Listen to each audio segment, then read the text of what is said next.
gi bayan sa mo gisulti ganina kadto Yes. bitong mas daghan og nasulat si Paul. Siya ang pinakadaghan nga kuan na nahimo nga libro sa tanan nga mga disciples. Yes, sa lahat po ng mga naging bantugan ng mga disipulo ng Panginoong Hesus ay si Pablo. Paul po ang marami pong naisulat. Pero yung iba naman po, meron naman din pong naisulat pero hindi lang nakasali doon sa canonization. Okay po. Yung mga disciple noon na nabanggit sa ebanghelyo na 4 na libro, yung Synoptic at yung Justinian. Ay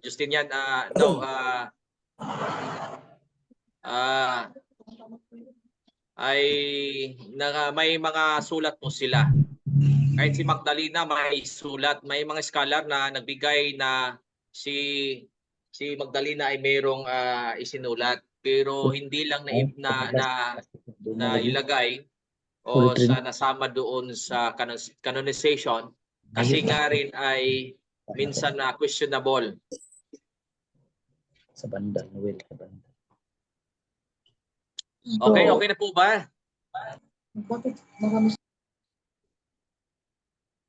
May pangutana pa ka, Exxon. Yan, Doc.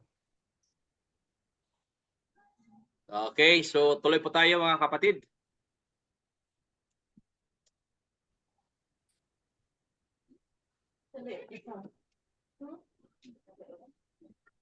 So kanina, dahil nga ay may tayo ngayon, nakapasok tayo sa mga schedule ng ibang subject. Ano po bang subject ninyo sana ngayon? Yung 3 to 4. Daniel and Revelation. Daniel and Revelation. Okay. Theological. So dahil nga hindi makapasok si Doc Ray ngayon, so tayo po ay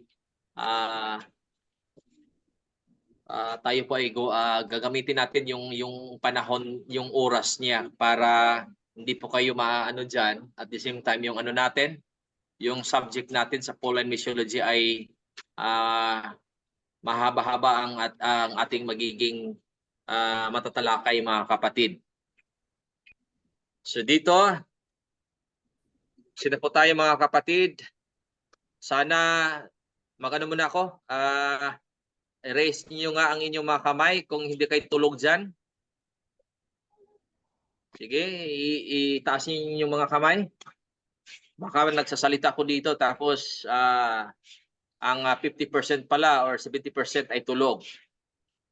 So, mas mabuti nang alam natin yung presensya ninyo ay hindi kayo nakatulog dyan mga kapatid. No, how about ni Joy, kapatid na Joyce Namuka? Ni kapatid na Wilfredo de los Reyes, kapatid na Rodandel Lasso. Randy Tambula Gamok, please raise your hand. Nakataas na po yung kamay ko. Okay po, okay na po. Yes. And then, kapatid na Jovelyn Bacala, please raise your hand. Okay. Para maalam natin dito kung sino ang tulog at sino yung buhay. Si kapatid na Elder Glenn Lumactod, kapatid na Jerry Faustino, okay. Berhel Ending. Yes, sir. Gising. Pero hindi ko makapag... Okay. Buhay pa po. Buhay pa, buhay pa. Okay, kapatid na Agapita Galyuso. Okay. At itong na ito mga kapatid, screenshot nyo para i-post nyo doon sa ating doon sa ating GC para ma-check ko yung mga attendance ninyo.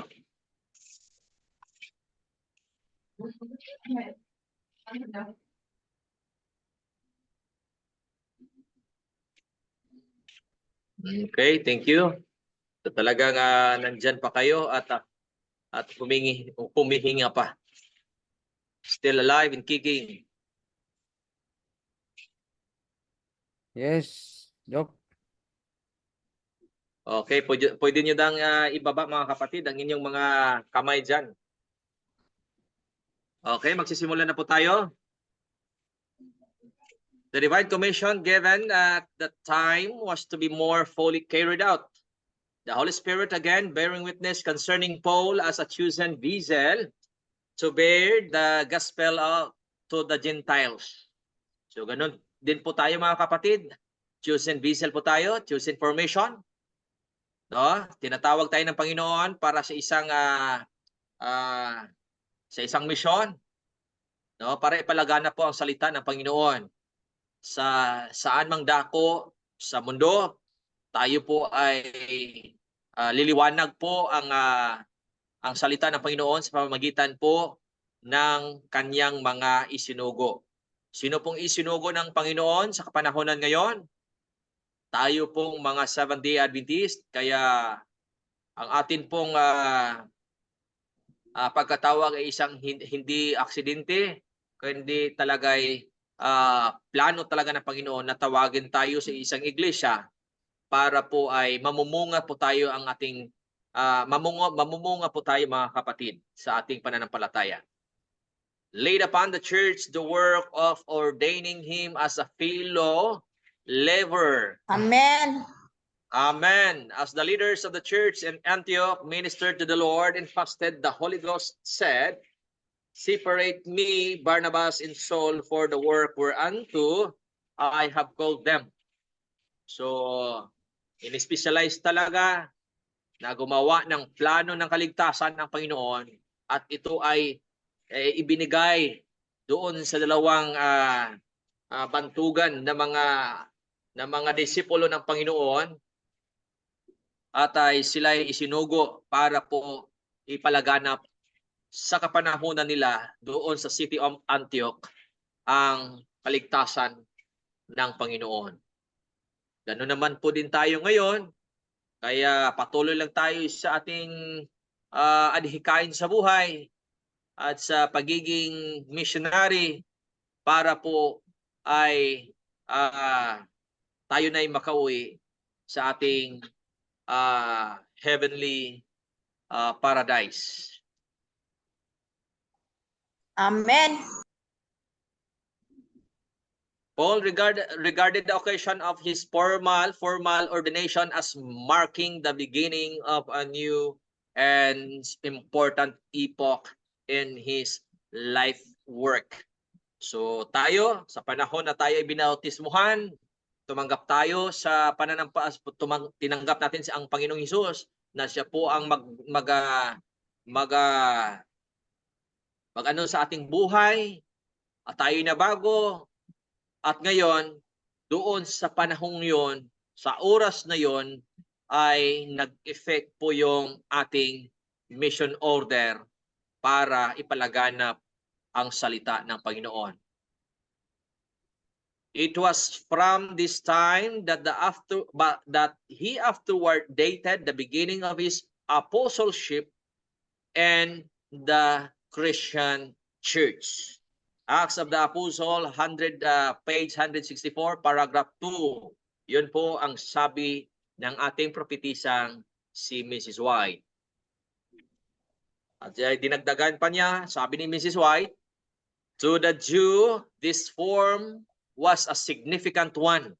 Yung pagpapatong po ng kamay doon sa inordinahan ng mga leaders ng iglesia doon sa Antioch na sina Barnabas at si Apostle Paul, ay isa po yung may ano po yun, may ibig sabihin po yun mga kapatid, no?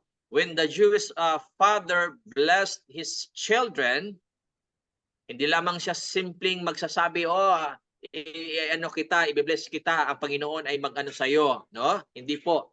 Kundi he laid his hands reverently upon their heads. So ganun po mag-bless yung mga nakakatanda sa mga Hudiyo mga kapatid, pag mag-bless sila doon sa kanilang mga nakakabata mga kapatid, no? Or lalo na sa mga kabataan. When an animal was devoted to sacrifice, the hand of the one invested with priestly authority was laid upon the head of the victim. So ganun din po, no? Pag mag-ano sila, magsasacrifice sila ng isang hayop katulad ng sheep, mga kapatid, ay ganun din, no? Bago anuhin ng pare or yung priest, mga kapatid, ay talagang iano niya ang kanyang mga kamay sa ibabaw nito. And when the ministers of the church of believers in Antioch laid their hands upon Paul and Barnabas, they by that action asked God to bestow his blessing upon the chosen apostles in their devotion to the specific work to which they had been appointed.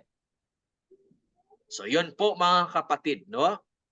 Yun po ang ginawa. Hindi sila dumiretso doon sa mission field para ipalaganap ang salita ng Panginoon alang-alang sa kaligtasan ng mga sangkatauhan. Hindi po, dumaan muna sila sa proseso, no? Dumaan muna sa proseso, pumunta sa pamamagitan ng iglesia, sa lokal ng iglesia doon, ay binigyan sila ng basbas, mga kapatid, sa pamamagitan ng pagpapatong ng kamay. At doon sa simulan na yun, mga kapatid, yun po ang nag-uumpisa na po ang pagka-apostol ng Apostol Pablo sa mga Hintil. After later date, right of ordination by the laying on of hands was greatly abused. Bakit po? Bakit po nasabi ito ni Mrs. White? Unwarrantable importance was attached to the act, as if a power came at once upon those who received such ordination, which immediately qualified them for any and all ministerial work. But in the setting apart of these two apostles, there is no record indicating that any virtue was imparted by the mere act of laying on hands. There is only the simple record of their ordination and of the bearing that it had on their future work. Bakit po nasabi ni Mrs. White na ang ordination, right of ordination by laying on of hands was greatly abused? Bakit po? Bakit po siya nakapagsabi ng ganito? Any volunteer? Bakit po nagiging abuse ito ngayon sa ating kapanahunan ngayon? Anong abuse, sir? Dito, babasahin niyo lang po, kapatid, no? At a later date, the right of ordination by the laying on of hands was greatly abused. Bakit po nasabi ito, no? Yung paggamit daw ng pagpatong ng kamay, no, sa isang simbolo ng ordinasyon, ay nagiging na-abuse daw ito ngayon. Bakit daw nagiging abuse?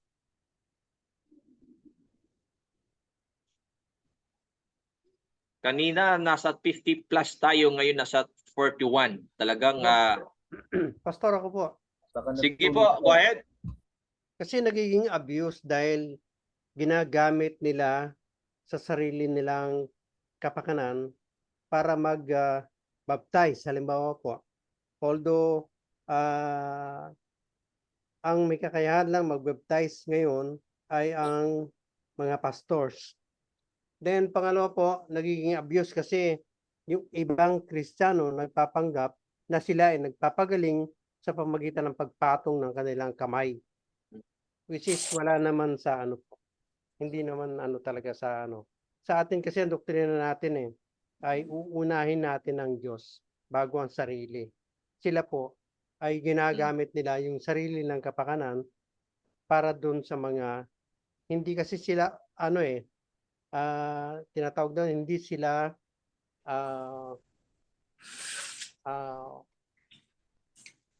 kasi kikilala po kung ganun hindi siya ordained pastors pero nagbibinyag siya. A Seventh-day Adventist. Salamat po.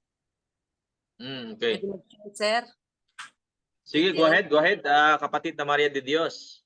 Po, kasi hindi ko naman po nila lahat pero nangyayari din to maaring nangyayari dito sa ating organization na minsan yung pag-asset ba o kaya yung minsan hindi pa talagang dapat i-ordain na o ordinan.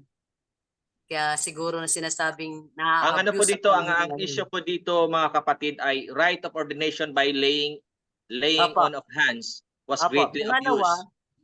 pangalawa, yung pong child dedication at saka yung pag-pray para sa mga may sakit. Parang ano ba 'yon? Nag-lay over sila ng mga kamay. Isa po din sa siguro sinasabing na-abuse yung pagpapatong ng kamay. Yes, ganito kasi mga kapatid. No? Kung makikita mo dito na ang mga early Christians, lalo na doon sa mga leaders ng iglesia, gagamitin lamang nila ang kanilang mga kamay sa pagpatong nito sa oordinahan sa ganitong specific na trabaho. Pero ngayon, lalo na sa mundo ng Kristyanismo, kahit hindi sa ganyang mga bagay, parang nagiging ukay-ukay na lang mga kapatid.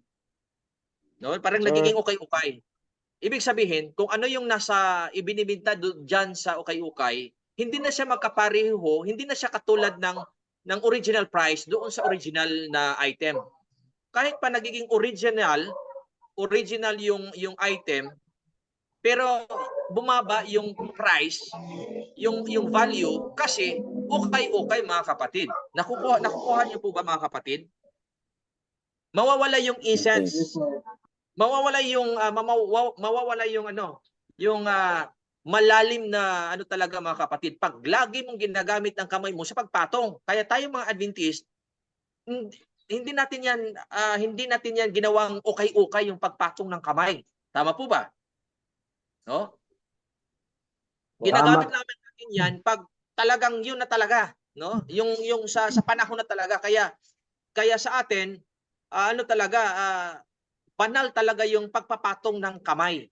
Kaysa doon sa nakikita natin sa ibang mga denominasyon ay kahit ganito lang, kahit nakaupo lang, no, nagsasamba siya tapos pinatungan nagkakaroon na ng parang parang nagiging tawag dito, pinag-anuhan na ng demonyo. Tapos magliligo ano na naman. So kahit hindi sa mga walang kabuluhan na mga bagay, gagamitin ang mga kamay sa pagpatong. Nakukuha niyo po ba yan mga kapatid? Sir, secrecy. Yes, kuha. Kaya nagiging ukay-ukay mga kapatid, nawawala yung kabuluhan. No? Nawawala yung essence. No? Yung pagka-banal niya ay nawala dahil lagi na lang siya nakikita sa mata ng mga tao sa bawat anggulo ay ginagamit ang kamay para pagpatong. Kung anuhin naman ay ginagamit yung pagpatong ng kamay yung sa mga ganito talagang espesyal talaga ng mga gawain. No? Dahil noon hindi agad magpapatong ng kamay, lalo na yung mga matatandang mga Hudyo, hindi sila agad-agad magpapatong ng kamay doon sa mga kabataan. Hindi sila agad magpapatong ng magbe-bless na lang kung sino-sino. Natatandaan niyo ba yung si Jacob at si Esau? Yung blessing na natanggap, saan ba idinaan? Ano bang channel ng blessing doon? Di ba sa pagpatong? Lay over. Yes. So hindi mo na yun yun nga ang nangyari doon, no? Yun nga ang nangyari doon pag binigyan na siya ng na blessed na, hindi na niya ma-retract. Tama po ba? Tama. O kaya ganun talaga dapat hindi siya ma-abuse na kahit ano na lang anong anggulo, saang anggulo gagamitin mo ang kamay sa pagpatong. Kasi ma-abuse talaga 'yan, no? At sa tingin ng mga tao, parang parang karaniwan na lang na nangyayari. Ordinary na lang dahil ukay-ukay. Kaya nga kung papasok ka sa ukay-ukay store, ay talagang kahit ano pa 'yan, ordinary na lang 'yan. 'Di ba?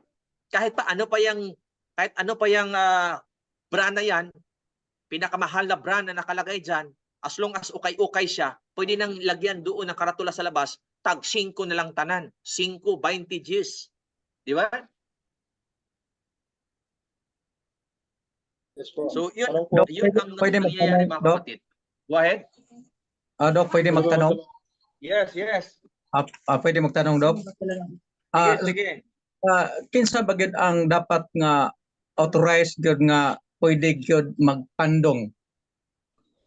Kinsa gyud dapat nga kinsa gyud authorized gyud mismo? Kinsa gyud dapat ang mo kuan sa mo patong, mo order mo patong? Okay.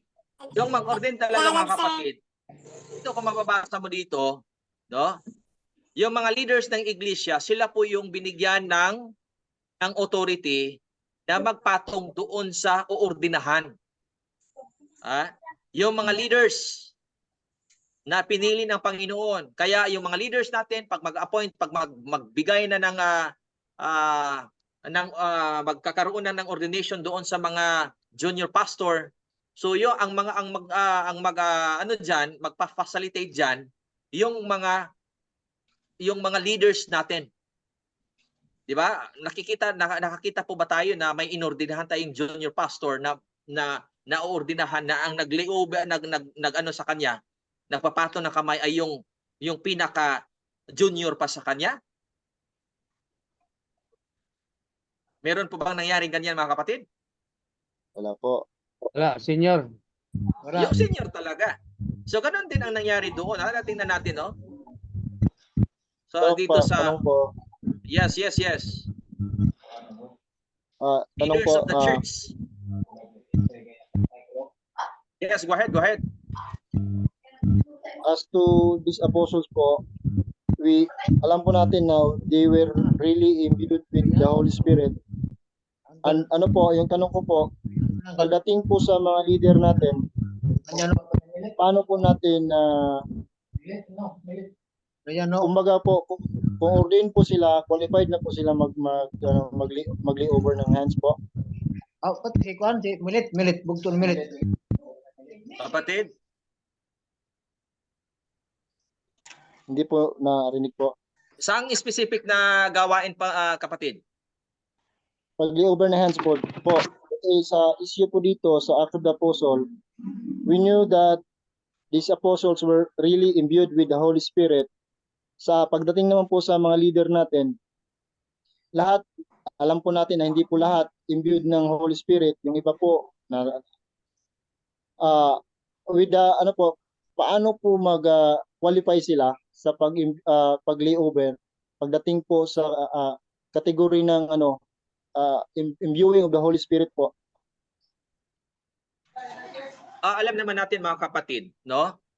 Yung mga nakakita na ba kayo ng ordained pastor natin, na hindi ordained pastor or junior pastor kapapasok lang sa distrito na nagagamit siya ng kanyang kamay para magpapatong? Wala. Sir, wala. Wala. Pero sino kadalasan ang gumagamit ng mga kamay sa panahon ng may inoordina? At ilagay natin hindi sa ordination ng mga pastor. Katulad nito sa mag-request ng baptism, 'di ba? Sa baptism, tingnan niyo sa baptism, mga kapatid. 'Di ba bago sila bago nila i-ano sa tubig yung anong tawag dito, yung tao ilubog sa tubig. 'Di ba? Anong forma ng kanilang mga kamay? Nasa itaas. Yes po. Yung tanong ko po, kasi po sa nakikita natin ngayon sa mga ministerial natin, yung iba po, admitado po sila na for supervising na lang po yung ginagawa nila. And sabi po nila, sa kanila po galing yung salita na for supervising na lang po sila. So with regards po sa paano po natin sila ma-determine na sila po ay imbued with the Holy Spirit and they are qualified to lay over their hands to especially for the sick. Kapatid, ganito kapatid. Ganito kasi. Lahat tayo ay ginabayan ng Panginoon sa pamamagitan ng banal na Espiritu. sa sa pagpatong po ng kamay, kadalasan hindi na yan magbabase kung ano yung pagkatao mo. Kundi sa panahon na binigyan ka ng authority na na-ordain ka, doon na magsisimula na ikaw ay pwedeng makakapagawa niyan. Kasi isa yan sa dapat mong gawin, lalo na sa mga ganyang klaseng mga sitwasyon. Hindi na yan, hindi na yan iisipin, ay hindi ka pwede kahit ordain ka dahil ngayon parang tagilid yung ano mo, parang nakikita ko pastor, kahit ordain ka, tagilid yung pananampalataya mo. Kaya wag mong gamitin yung kamay mo ngayon. Hindi po magbabase diyan, kapatid. Magbabase po doon kung nabigyan ba siya ng authority ng iglesia sa kabuuan na ordain ba siya o hindi. Kaya hindi natin nakikita yung mga junior pastor natin na naggamit na kanilang kamay. Tama? So paano po yung hindi pinalad na ma-ordain, tapos yung pag nag-pray po sila, kahit yung mga ordinaryong ili po, marami pong mga milagro, paano po So, yun? ganito kasi kapatid, hindi sa lahat ng bagay na kung ikaw ay mag-pray over doon sa mga tao, hindi naman kailangan talagang gamitin yung kamay mo. Nakuha mo, kapatid? Kasi pwede ka namang mag-pray over doon sa mga tao na hindi mo magamitan yun ng kamay, yung pag-bless, ibig sabihin magbigay ka ng authority. Kasi yung kamay kasi, kapatid, pag gagamitin mo ang iyong kamay, lalo na nang pray ka, na hindi ka ordained, hindi ka otorisado, parang nagbibigay ka ng authority sa taong binigyan mo ng basbas. Tama po ba? Okay po. So, kahit pa hindi ka pa ordained, pwede ka namang mag-pray doon sa taong 'yan. So, ibig sabihin po, yung layover ng hands, saan po yun ang otoridad? Yes, as ordained? yes. Yes, ganito po ang mababasa natin dito, mga kapatid. Dito nga dito sa Doc Ares, reaction lang dito, po leaders of regarding the po church. tanong niyo.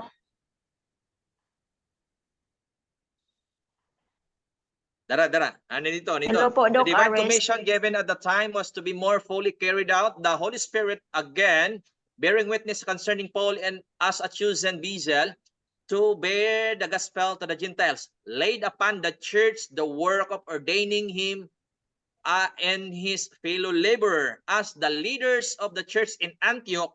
Yan.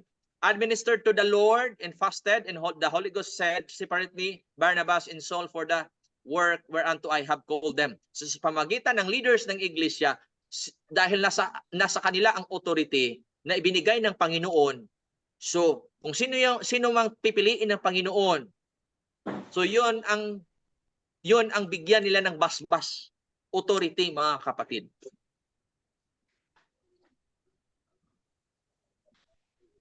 Kasi magiging ukay-ukay kung sino-sino na lang kahit hindi siya in authority. Okay, sino yung isa kanina na gusto mag-share ng kanyang reflection? Go ahead. Ako po, Doc. Okay, Reaction. go ahead, kapatid na ako.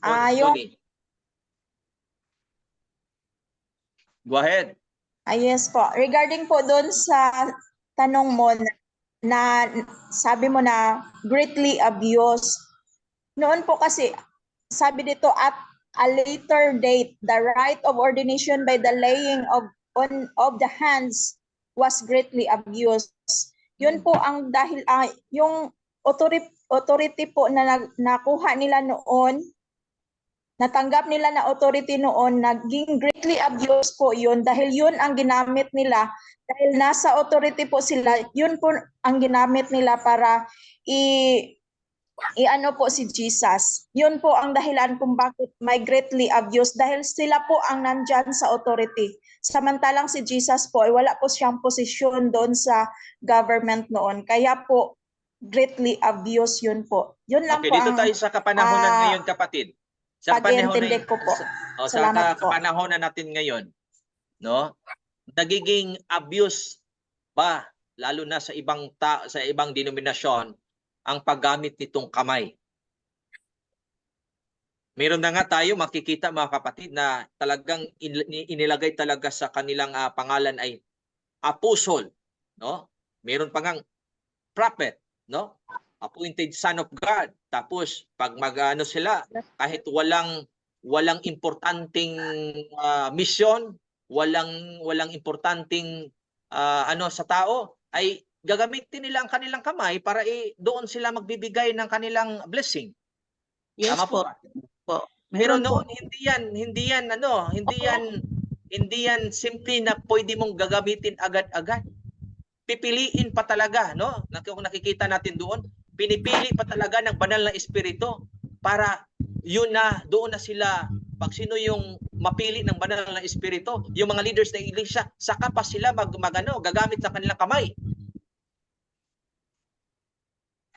Tama po ba? Yes po. Yun ang ating mga kapatid. Patuloy pa tayo.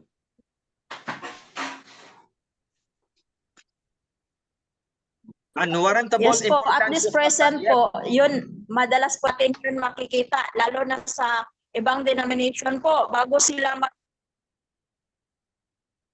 Yes. at marinig natin doon sa ibang denomination po na bago sila magsimula ng kanilang disco, may panalangin muna sila bago sila magsimula.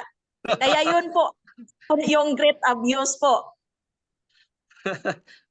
Bahala na sila, mag-disco sila dyan, kapatid. Unwarrantable importance was attached to the act as if a power came at once upon those who received such ordination. No, dito mo makita na gagamitin nila yung kamay, specifically mga kapatid, doon sa pag-ordina, kasi in authority sila. Binigyan sila ng Panginoon ng authority. So kung sino yung maano ng kanilang mapili ng Panginoon, so doon pa sila magbibigay ng basbas sa pamamagitan ng laying of hands, which immediately qualified them for any and all ministerial work. Kaya yung mga pastor natin, yung junior pastor natin na naordinahan, so pagkatapos niyan, pwede na naman silang kasi in authority na sila magbautismo, kaya nagbautismo na naman sila. Pero yung hindi pa natin yung mga district pastors natin or yung mga intern natin, yung mga theologian natin na layman, ay hindi pa sila pwedeng magawa ng ganong klaseng trabaho kasi hindi pa sila in authority. Hindi pa sila nabigyan ng authority ng iglesia. Nakuha niyo po ba mga kapatid? Kaya pag malaman ng isang ng ating iglesia sa kabuuan, lalo na sa higher office natin, na ang isang layman or ang isang pastor in charge doon sa iglesia na church pastor ba o di kaya yung district pastor na hindi pa ordained tapos nagbabautismo na doon, ay talagang may sanction po diyan mga kapatid. Di po ba? Yes Sir, po. question. Sir, question po. Yes, go ahead. Yung sa panahon po ni Philip the Evangelist, yung sa eunuch po, 'di ba inaralan niya si Philip, ay yung eunuch, tapos nung nakita sila ng tubig, bininyagan niya. So, ano ba 'di ba si Philip po ay isang evangelist lang? Yes Ano po, kayo pero sila po, atin lang pong anuhin mga kapatid, sila po ay mga haligi. Ibig sabihin sa panahon na kasama pa nila ang Panginoon, no? Doon na ang basbas mga kapatid. No, Okay kaya po, sir. pwede silang, kaya nga kung mababasahin natin ang Great Commission diyan sa Mateo 28 na baptizing them. So kaya nung dumating yung Acts na nandoon yung nakaupo sa si Philip, habang hindi pa dumaan yung eunuch, sinabi ng Holy Spirit sa kanya na sumakay ka diyan, Bible studyhan mo. No? Nung sumakay siya, nakapag-Bible study siya, naintindihan ng eunuch, at doon, dahil may basbas sila, doon na baptizing them, doon sa Mateo 20:28, so nagpinautismohan niya. Pero dahil si Paul, mga kapatid, hindi siya nakasama doon sa Great Commission na yon, doon sa Mateo 28. Tama po ba? Tama po ba mga kapatid? Yes, sir. Tama. O kaya, kailangan niyang basbasan. Kailangan siyang basbasan ng iglesia. Kasi wala na ang Panginoong Hesus. Nandoon na sa langit. Hindi siya nakasama doon sa Matthew 28. So kailangan dahil na-organize na ang iglesia sa pamamagitan ng banal na espiritu, kaya si isinugo dapat kung wala ng value yung process, dapat yung pagkasabi lang ng Panginoon doon sa daan, punta ka na, wag ka nang pumunta kay Ananias kasi ako na mismo nagbigay sa iyo ng ganito, go, punta ka sa mga hintil. Bakit ginamit pa ng Panginoon ang leaders ng iglesia doon sa Antioch para magbasbasan sila, para makagawa na sila ng baptism? Ba dito sabi dito mga kapatid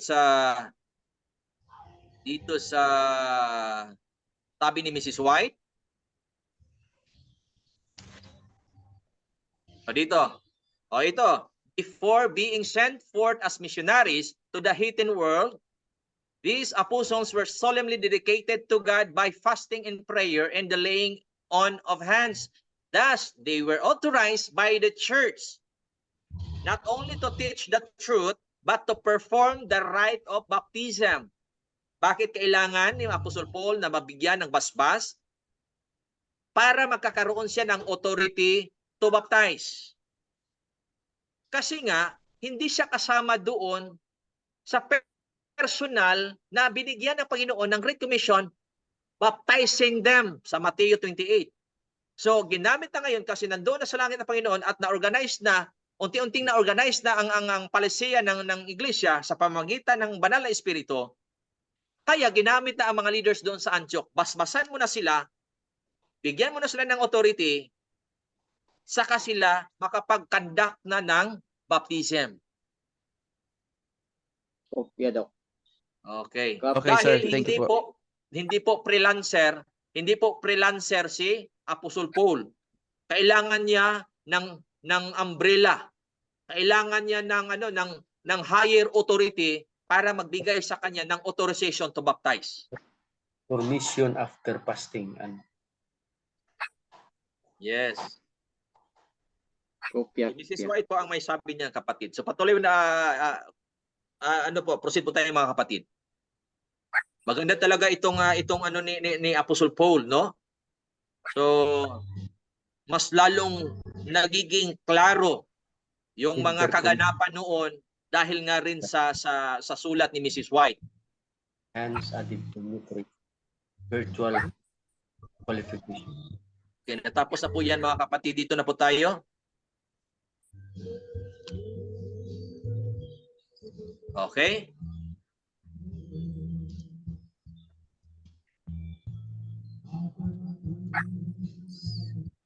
Okay.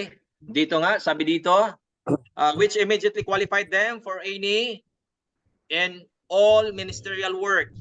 Kasama dyan ang pagbautismo, pagkakaroon ng mga church planting, pagtuturo ng doktrina, ng katotohanan, nandyan na nakapaloob mga kapatid, yung ministerial work. But in the setting apart of these two apostles, there is no record indicating that any virtue was imparted by the mere act of laying on of hands. Tama po ba? There is only the simple record of their ordination and of the bearing that it had on their future work. Among the places mentioned where the gospel was gladly received is Antioch. Ano ba ang sa kapanahunan noon? Ano po ba ang sitwasyon or estado ng Antioch, city of Antioch? Dito nga sa mabasa natin si Mrs. White nagsabi, nagsulat nito mga kapatid. Itong mission field nila, no, city of Antioch. Among the places mentioned where the gospel was gladly received is Antioch, at that time the metropolis of Syria. The extensive commerce carried on from that populous center brought to the city many people of various nationalities. Besides, Antioch was favorably known as a resort of lovers of ease and pleasure because of its healthful situation, its beautiful surroundings, and the wealth, cultures, and refinement to be found there. In the days of the apostle, it had become a city of luxury and vice. Ang una, dito makikita niyo mga kapatid at maintindihan natin sa ating pag-aaral ngayon. Ang first mission field ni Apostle Paul ay urban. Ibig sabihin, itong tinatahak niyang landas ay anong klaseng ministry po ito? Urban ministry. Nakuha niyo kapatid? Elite ministry ba yan, sir? Na syudad, sir. Yes. City. Urban ministry. City. O ang unang mission order ni Apostle Paul. Hindi doon sa mga lugar kung saan iisa lang ang nakatira. Mga ermitanyo o di kaya nakatira sa kuweba na nagtatago. Hindi po. Ang mission order niya ay punta doon sa urban area at doon i-spread ang salita ng kaligtasan. Base nga dito sa Acts of the Apostle 155 page, paragraph 2. No? Na talagang ito ang dito siya inordinahan para makapagbautismo siya at para may authority siyang magawa anong tawag dito? Mag-create or ano ng mga iglesia. Magtuturo. So itong syudad sa Antioch, mga kapatid. Ngayon, mahirap po ba sa ganitong klaseng sitwasyon? Ano po ba ang pinakamas madaling gawin doon sa syudad o dito sa mga rural areas? Sino po bang mga Bible workers natin dito? Katulad ng mga lima natin. Pastor, Yes, go ahead. mas Sir, ano po, mas madali yung urban kasi iipunin nyo lang. I-invite nyo ang mga tao kaysa dun sa rural na house to house talaga. Kumbaga sa canvassing, cold canvas. Pagka tinawag kong rural kasi, we have to invite, mingling, katapos po malaman natin ang problema nila. So, sila na mismo ang magtatanong kung ano yung ating pananampalataya. That is the time to share. Pag sa probinsya po kasi, Ako po, iwalay. Sir, sa experience ko naman, Okay, go ahead. Maraming salamat kapatid na Wilfredo. Next, kapatid na Jong. sa akin po, sir, mas madali po doon sa rural. Sa experience ko lang po. Kasi yung lifestyle po nila, simple lang. Tapos napansin ko po na medyo receptive. Unlike po sa cities. Ang problema po sa cities kasi, yung time ng bawat isa kasi masyado silang busy. So maraming distractions din minsan. Iyon lang naman po yung experience ko, sir. Yun lang po. Okay. Mga kapatid, ganito mga kapatid. Ganito mga kapatid. Tayong mga missionary, alam naman ng Panginoon kung hanggang saan tayo. May tatawagin na magiging frontliner missionary sa urban. Meron ding tatawagin sa rural. Kasi iba't iba po ang ating hindi naman magbigay ang Panginoon na hindi mo pwede. Hindi mo kaya. Kaya minsan may dito sa mga classmate niyo dito may magsasabi okay dito sa sa rural, okay din dito sa urban. Kasi ikaw ay tinawag para sa urban. Kaya mas madali mo maintindihan kung ano yung mga kaganapan at ano yung mga pamaraan na gagawin mo doon kasi doon ka tinawag. At ikaw naman dito sa rural, maintindihan mo at maano mo kaagad kung paano ka makipag-interact doon sa mga tao na doon nakatira dahil yun yun ang yun ang binigay na wisdom sa iyo ng Panginoon dahil doon ka pinadala. Tama po ba? Talent po, talent. Yes. So dito, naging ano ba ito? Naging hadlang o naging balakid ba ito o naging problema ba ito ni Apostle Paul? Itong first mission field niya ay urban area? O, wala, Hindi, sir. sir, dahil brave siya, sir. Oh. Okay. So, sabi nga dito sa page 156, paragraph 4 sa Acts of the Apostles, sabi dito, and the populous city of Antioch, Paul found an excellent field of labor. Si Apostle Paul, mga kapatid, kahit saan siya ipadala, kahit unang sabak pa lang niya sa ministry ay talagang punta na doon sa mga syudad, doon sa syudad, ay hindi niya hindi siya natatakot, hindi siya mas nakikita niya na ito ay magandang magandang lugar ito sa pagbibigay kaalaman doon sa mga tao doon. Bakit? Pwede ka naman ang mga tao doon madaling magkumpul-kumpul kasi alam naman natin sa syudad ay talagang may kung mag-create ka doon ng ganitong klaseng ministry ay talagang agad ang mga tao pupunta. So hindi siya nagka-problema dito, mga kapatid. No? Paul found an excellent field of labor. His learning, wisdom, and zeal exerted a powerful influence over the inhabitants and frequenters of the city of culture. And he proved just the help that Barnabas needed. For a year or two disciples labored unitedly and faithful ministry, bringing to many a saving knowledge of Jesus of Nazareth, the world's Redeemer. Sa kalaunan itong ating pag-aaral, mga kapatid, may mga ginagawa si Apostle Paul na bakit nagiging magandang lugar ito para sa Ebanghelyo.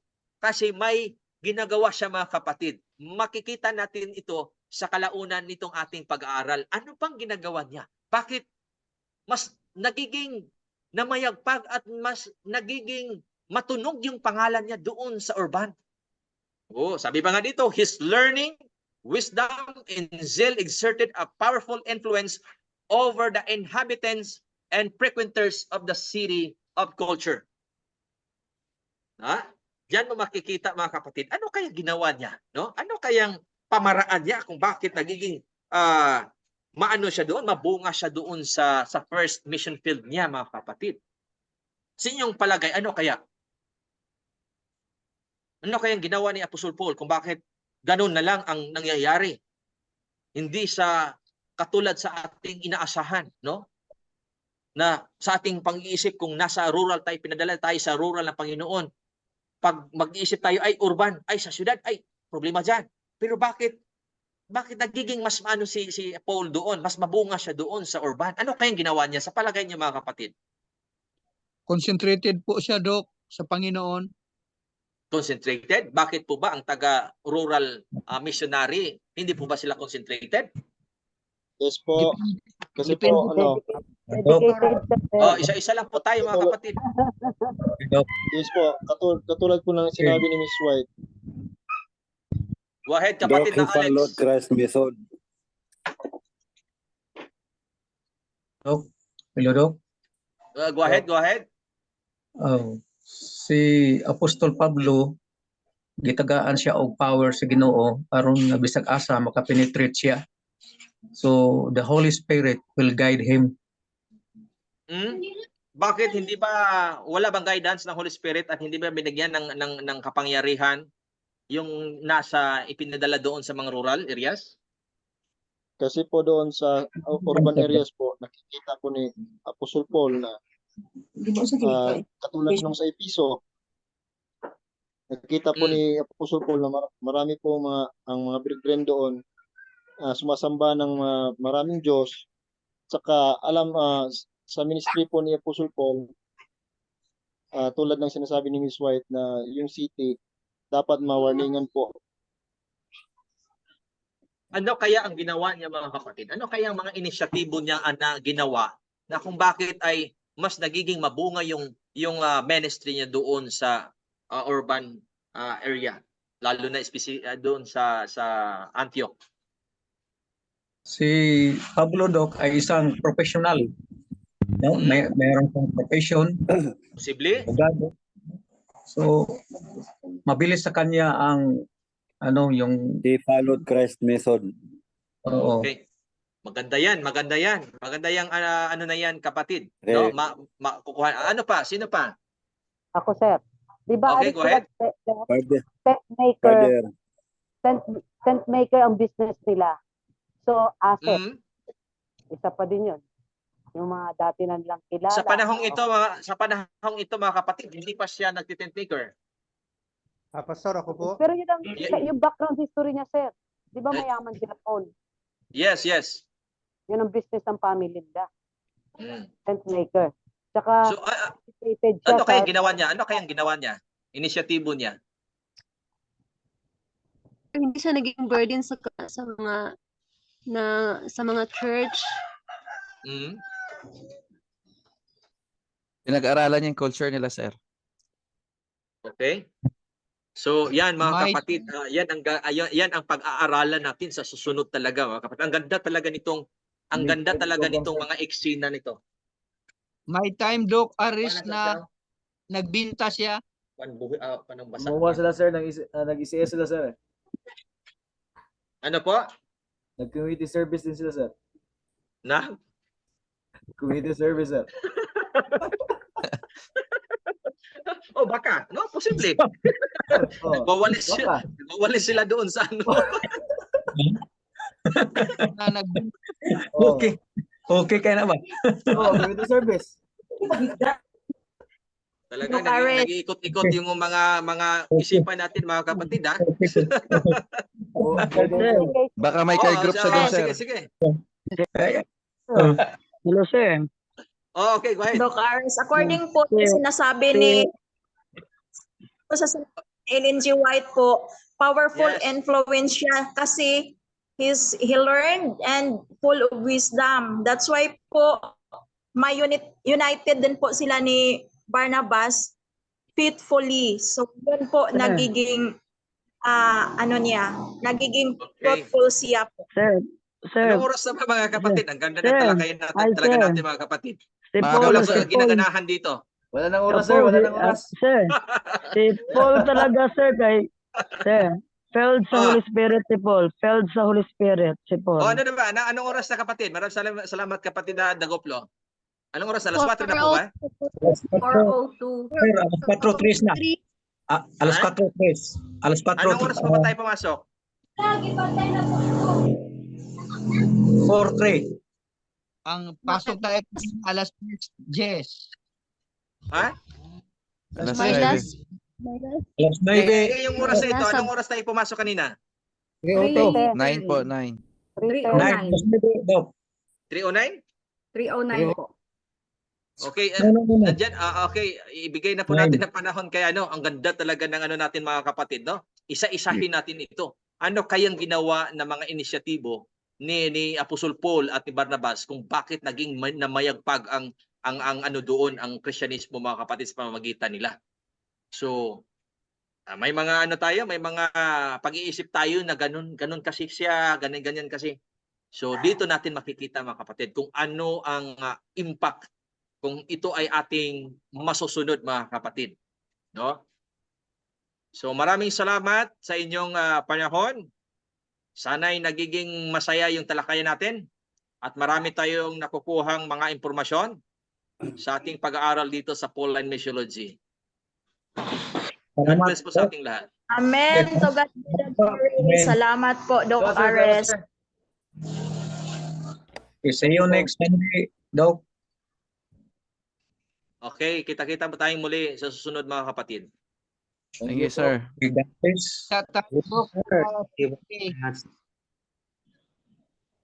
Okay, we will start at 4:05.